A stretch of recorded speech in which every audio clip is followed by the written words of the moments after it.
Hello everyone, ఇలాంటి videos మీకు ముందుగా కావాలి అనుకుంటే మా ఛానల్ని సబ్స్క్రైబ్ చేసుకొని పక్కనే ఉన్న బెల్ ఐకాన్ని క్లిక్ చేయండి.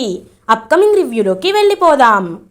ఎపిసోడ్ స్టార్ట్ అవ్వగానే అప్పు స్పృహలోకి వస్తుంది కదా. కనకం కృష్ణమూర్తి హాస్పిటల్ బిల్ ఎలా కట్టాలా అని పాపం చాలా దీనంగా ఆలోచిస్తున్న టైంలో రాజ్ తన మేనేజర్ని పంపించి అప్పుకి సంబంధించిన హాస్పిటల్ బిల్ అంతా పే చేసేస్తాడు. అదంతా విన్న కనకం కృష్ణమూర్తి చాలా హ్యాపీగా ఫీల్ అవుతారు. అప్పు స్పృహలోకి వచ్చాక చాలా బాధపడుతూ ఉంటుంది. అయినా మీరు కళ్యాణ్ని ఎందుకు పిలిచిర్రమ్మా? ఎందుకు ఇటువైపు? ఎంత దూరంగా నేను అతన్ని పెడదామనుకున్నా అతను నాకు అంత దగ్గరగా వస్తున్నాడు. అది మాత్రమే కాదు, ఈ పరిస్థితి వల్ల ఇంట్లో అక్క కూడా వాళ్ళతో చాలా మాటలు పడాల్సి వస్తుంది. ఇంకెప్పుడు ఎంత పెద్ద ప్రమాదం ఎదురైనా ఆ కళ్యాణ్ని మాత్రం మీరు పిలవద్దు, మన చావేదో మనం చేద్దాం అని అంటుంది అప్పు. అలాగేనమ్మా, ఇంకెప్పుడు వాళ్ళకు మనం ఫోన్ చేయము అని పాపం కృష్ణమూర్తి మాట్లాడుతూ ఉంటారు అప్పుతో. అప్పుని కనకం కృష్ణమూర్తి హాస్పిటల్ నుండి డిశ్చార్జ్ చేసి ఇంటికి తీసుకువెళ్తారు. అప్పు వాళ్ళ పెద్దమ్మ అప్పు గురించే వెయిట్ చేస్తూ ఉంటుంది.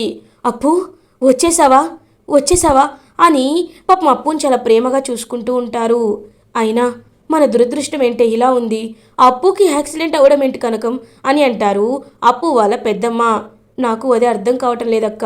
ఇది ఇలాగే పరధ్యానంగా బండి నడుపుతూ ఉంటే ఎవరో కారుతో గుద్దేశారంట. అయినా అప్పు, నువ్వు బయటికి వెళ్ళడం అవసరమా? కాలేజ్కి కూడా వెళ్ళొద్దు, నువ్వు ఇంట్లోనే ఉండు అని అంటారు కనకం.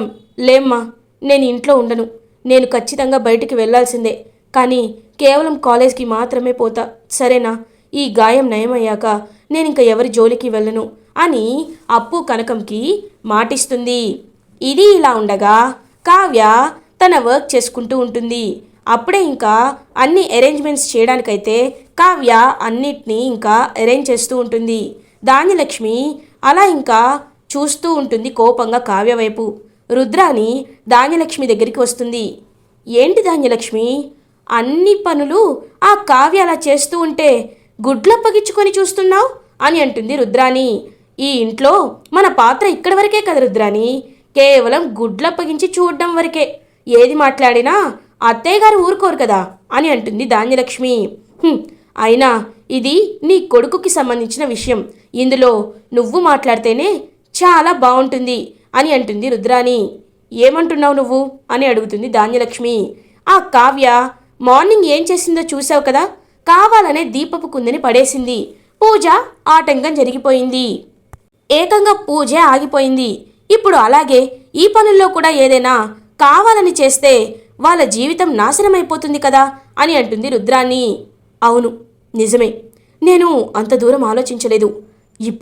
ఇప్పుడే వెళ్ళి ఆ కావ్యని ఎలాంటి పనుల్లో తల దూర్చొద్దని చెప్తాను అని ఇంకా కావ్య దగ్గరికి వెళ్తుందనమాట ధాన్యలక్ష్మి.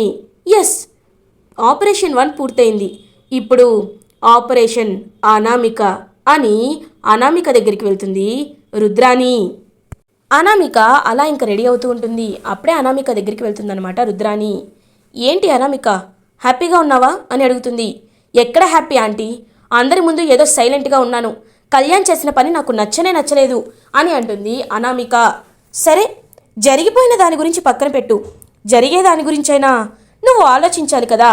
కావ్య ఇప్పుడు కూడా అన్ని పనుల్లో పాల్గొంటుంది, ఇప్పుడు కూడా అలాంటిదే ఏదైనా ఆటంకం కల్పిస్తే అని ఇంకా మనసులో అనుకోబోయి బయటికి చెప్పదనమాట రుద్రాని. ఇలా జరిగితే ఇద్దరు ఒకే మాటపై ఉండరు, కావ్యని ఈ అనామిక దగ్గర బ్యాట్ చేయాలి అని మనసులో అనుకుంటుంది. అని బాధపడుతూ ఉంటుంది.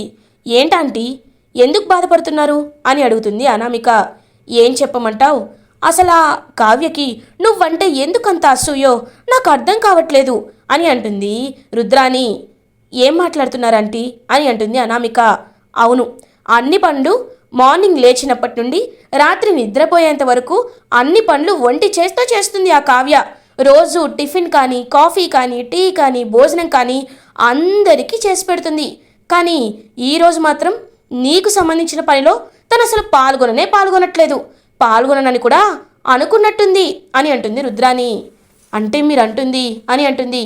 అవును, అప్పుడు రాహుల్ స్వప్నకు కూడా తనే అన్నీ అరేంజ్ చేసింది, కానీ ఇప్పుడు మాత్రం కనీసం చెయ్యి కూడా పెట్టడం లేదు. ఎందుకంటే నువ్వు ఈ ఇంటికి కోడలిగా రావడం, ఆ కావ్యకి ఇష్టం లేదు కాబట్టి అని అంటుంది రుద్రాని. అనామిక ఆలోచనలో పడుతుంది. కావాలంటే వెళ్ళి చెక్ చేసుకో అని అంటుంది రుద్రాని. ఇప్పుడే వెళ్తా అని వెళ్తుంది అనామిక. అమ్మయ్యా, ఆపరేషన్ అనామిక కూడా సక్సెస్ అయింది. ఇంకా కావ్యని జీవితంలో నమ్మదు ఈ అనామిక. ఆ కావ్య ఎప్పుడు టార్చర్ అనుభవిస్తూనే ఉండాలి అని హ్యాపీగా అక్కడి నుంచి వెళ్ళిపోతుంది రుద్రాని. ఇది ఇలా ఉండగా కావ్య దగ్గరికి ధాన్యలక్ష్మి వస్తుంది. ధాన్యలక్ష్మి కావ్యతో, చూడు, నువ్వు నా కొడుకుకి చాలా అన్యాయం చేయాలి అనుకున్నావు, కానీ నేను నిన్ను ఏమీ అనలేకపోతున్నాను. ఇప్పుడు నా కొడుకు చాలా సుఖంగా సంతోషంగా హ్యాపీగా తన భార్యతో ఉండాలి అంటే నువ్వు నాకు ఒక మాట ఇవ్వాలి. నీకు నిజంగా కళ్యాణ్ అంటే అభిమానం ఉందా అని అడుగుతుంది ధాన్యలక్ష్మి.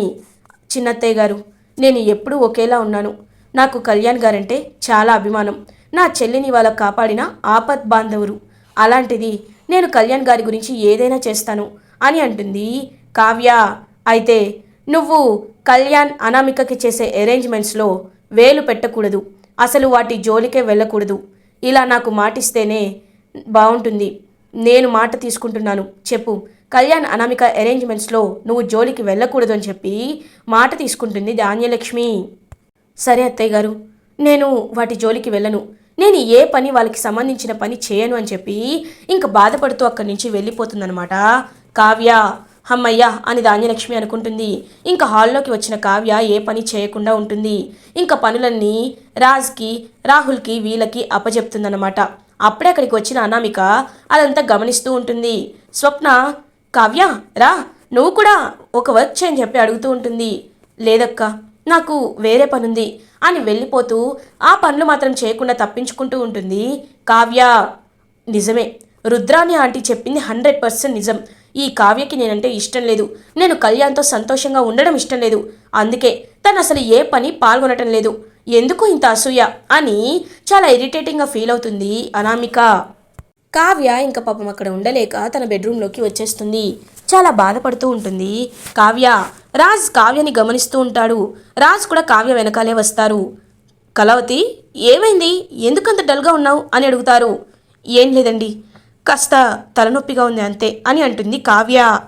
నువ్వు ఏదో విషయాన్ని దాచిపెడుతున్నావు. అయినా కళ్యాణ్కి సంబంధించిన అరేంజ్మెంట్స్ నువ్వేమీ చేయటం లేదు ఎందుకు? నువ్వు అన్ని పనుల్లో ముందుంటావు కదా అని అడుగుతారు. అది అని చెప్పేలోపు, ఎందుకు చేస్తుంది బావగారు, తనకి నేనంటే అసూయ కదా. నేను కళ్యాణ్ సంతోషంగా ఉండడం మీ భార్య కావ్య గారికి ఇష్టం లేదు. అందుకే తను ఏ పనులు చేయటం లేదు అని అంటుంది అనామిక. ఒక్కసారిగా షాక్ అయిపోతుంది కావ్య అండ్ రాజు కూడా. అనామిక, ఏం మాట్లాడుతున్నావు నువ్వు? ఎప్పుడు నువ్వు కళావతిని అపార్థం చేసుకుంటూనే ఉన్నావు. కళావతి అలాంటి అమ్మాయి కాదు అని అంటారు రాజ్. ఏది బావగారు, ఒకవేళ నిజంగా కావ్యకి నాపై ప్రేమే ఉంటే నా పనులు ఎందుకు చేయటం లేదు అని అడుగుతుంది అనామిక. చెప్పు కళావతి, తను అడుగుతుంటే సమాధానం చెప్పవే అని అంటారు రాజ్. ఇంకా పాపం అక్కడి నుండి ఏడుస్తూ వెళ్ళిపోతుంది కావ్య. చూసారా చూసారా బావగారు, నేను చెప్పింది నిజమే కదా అని అంటుంది అనామిక. లేదు, ఏదో జరుగుతుంది అని అక్కడి నుంచి వెళ్ళిపోతాడు రాజ్ కూడా. ఎవ్వరూ నా మాటని పట్టించుకున్న వాళ్ళే లేరు అని అనామిక అలా ఇంకా కిందకి వెళ్ళిపోతుంది. హాల్లోకి స్వప్న కూడా వస్తుంది. వెంటనే ధాన్యలక్ష్మితో, ఆంటీ, మీరు అన్ని పనులు చాలా చక్కచక్క చేస్తున్నారే అని అడుగుతుంది స్వప్న. నేనేమీ మీ అక్కలా కాదు, నా పనులు నాకు వచ్చు అని అంటుంది ధాన్యలక్ష్మి. అవునవును, మీకు అన్ని పనులు బాగా వచ్చు. చెప్పుడు మాటలు వినడం వచ్చు, ఏదైనా ఎవరినైనా అపార్థం చేసుకోవడం వచ్చు, వెంటనే వాళ్ళ దగ్గరికి వెళ్ళి వాళ్ళతో దురుసుగా మాట్లాడడం కూడా వచ్చు అని అంటుంది స్వప్న. ఏయ్ స్వప్న, ఏంటి పెద్దంతరం చిన్నంతరం లేదా? మా ధాన్యలక్ష్మిని అన్ని మాటలు అంటున్నావు? మా ధాన్యలక్ష్మి ఏమీ మీ అత్త రుద్రాణిలా కాదు, జాగ్రత్తగా మాట్లాడు అని అంటారు అపర్ణాదేవి. అవునా ఆంటీ, నేను కూడా అదే అంటున్నాను. ధాన్యలక్ష్మి గారేమీ మా అత్తలా కాదు అని, కానీ రాను రాను మా అత్తలాగే తయారవుతారేమోనని అనిపిస్తుంది అని అంటుంది స్వప్న. ఏయ్, ఏం మాట్లాడుతున్నావు నువ్వు అని అంటుంది రుద్రాణి. నువ్వు మాట్లాడొద్దు, మాట్లాడే అర్హత కూడా నీకు లేదు. అనామిక, ధాన్యలక్ష్మి గారు, మీ ఇద్దరికీ ఒక విషయం నేను చెప్పాలనుకుంటున్నాను అని అంటుంది స్వప్న. ఏంటది అని అంటుంది అనామిక. చూడనామిక, నువ్వు నీ అరేంజ్మెంట్స్లో కావ్య ఏ పని చేయటం లేదని నీకు కావ్యపై అసూయ ఉంది కాబట్టే కావ్య అసూయతో నీకు ఏ పని చేయటం లేదని నువ్వు అనుకుంటున్నావు, అంతే కదా? కానీ నీకు తెలియని విషయం ఏంటో తెలుసా? ధాన్యలక్ష్మి గారు కావ్య దగ్గర మాట తీసుకున్నారు, నువ్వు ఏ పనిలో చెయ్యి పెట్టద్దు, నువ్వు పెడితే అనర్థమే జరుగుతుందని. ఏంటి ఆంటీ, నేను చెప్పిందేమైనా తప్ప అని అంటుంది స్వప్న. వెంటనే ఒక్కసారిగా షాక్ అయిపోతుంది అనామిక.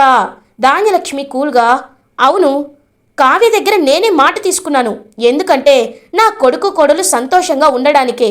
ఇప్పుడు దానిలో వచ్చిన సమస్య ఏంటి అని అంటుంది ధాన్యలక్ష్మి. ఒక్కసారిగా అనామిక షాక్ అయిపోతుంది, ఆలోచనలో పడుతుంది. సమస్య ఏమీ లేదాంటీ. అనామిక, ఇప్పటికైనా నీకు అర్థమైందా అని అంటుంది. ఇంకా అనామిక తలదించుకుంటుంది. కావ్య రాజ్ హ్యాపీగా ఫీల్ అవుతారనమాట. రాజ్, స్వప్న కరెక్ట్గా మాట్లాడుతున్నావు అని స్వప్నని అప్రిషియేట్ చేస్తారు. ఏది ఏదైనా న్యాయం వైపే ఉండాలి రాజ్. ఇప్పటికైనా అర్థమైందా అనామిక అని అంటుంది స్వప్న. అసలు ఏం జరుగుతుందో కొంచెం అర్థమయ్యేటట్టు చెప్పు అని అంటుంది అపర్ణ. నేను చెప్తానంటీ. ముందు మా అత్త ధాన్యలక్ష్మి గారి దగ్గరికి వెళ్ళి ఒక అగ్గిపుల్ల రాజేసింది. కావ్యని ఈ విషయాల్లో తల దూర్చొద్దని, వేలు పెట్టొద్దని మాట తీసుకునేటట్లు చేసింది. తర్వాత మళ్ళీ అనామిక దగ్గరికి వెళ్ళింది. అనామిక దగ్గరికి వెళ్ళి నీ పనులేవి కావ్య చేయటం లేదు అంటే కావ్యకి నువ్వంటే ఇష్టం లేదని రెండో అగ్గిపుల్ల రాజేసింది.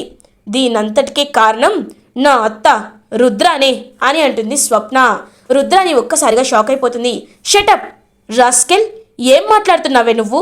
అసలు నేనెందుకు అలా చేస్తాను అని అంటుంది రుద్రాని. అత్త, నువ్వు ముదురైతే నేను దేశముదురు. నేను నీకంటే 10 ఎక్కువే. నువ్వు ఇలా చేస్తే నువ్వు కాదు ఎవరు నమ్మరనే నేను వీడియో కూడా తీశాను అని వీడియో అందరికీ చూపిస్తుంది స్వప్న. ఒక్కసారిగా అనామిక ధాన్యలక్ష్మి ఇద్దరూ షాక్ అయిపోతారు. రుద్రాని వైపు కోపంగా చూస్తూ ఉంటారు. కళ్యాణ్, నేను చెప్పానా అనామిక, ఈ ఇంట్లో శూర్పణఖ అలాంటి క్యారెక్టర్లు ఎవరైనా ఉన్నారంటే మా అత్తే అని చెప్పాను కదా. మళ్ళీ పోయి నువ్వు మా అత్త మాటలు నమ్మి మా వదినని అవమానించావు.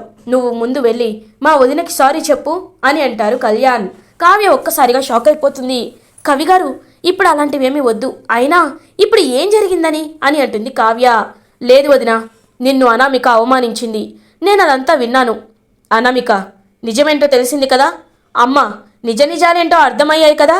మీ మధ్యలో ఎవరు చిచ్చు పెడుతున్నారో అర్థమైంది కదా. మీరు నిజంగా అనామిక, నువ్వు నన్ను ప్రేమిస్తే వెళ్ళి మా వదినకి సారీ చెప్పు అని అంటాడు కళ్యాణ్. ఇంకా తప్పని పరిస్థితిలో అనామిక వెళ్ళి సారీ చెప్తుంది కావ్యకి.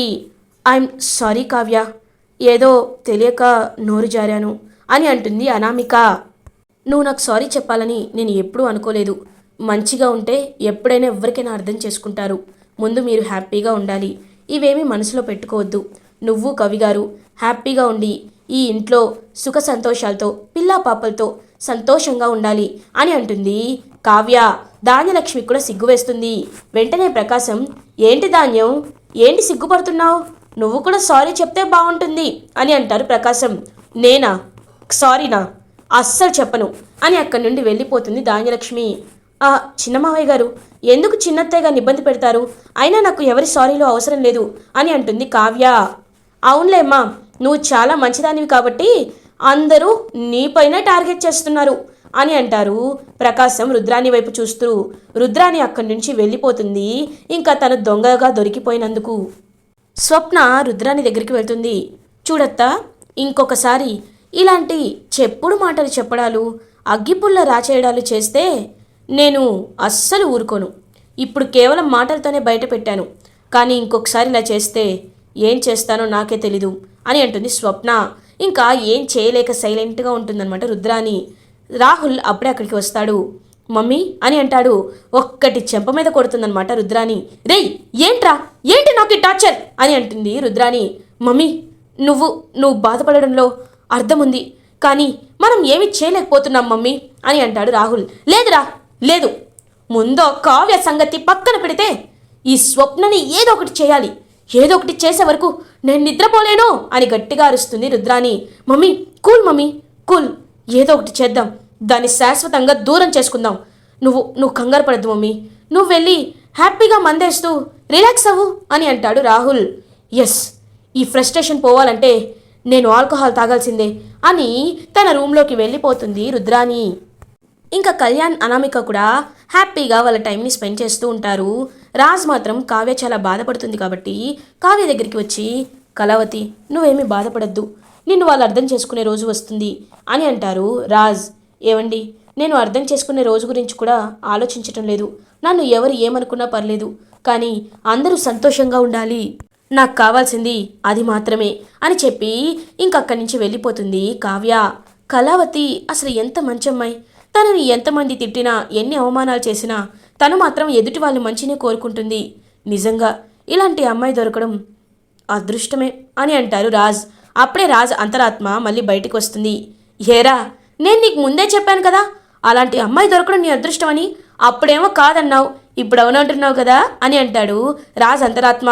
హే, నేను అనింది నార్మల్ ఉద్దేశంతోనే, తను చాలా మంచిది అది మాత్రమే అంటున్నాను అని అంటాడు రాజ్. రేయ్, నాకు తెలుసురా, నేను నీ అంతరాత్మని.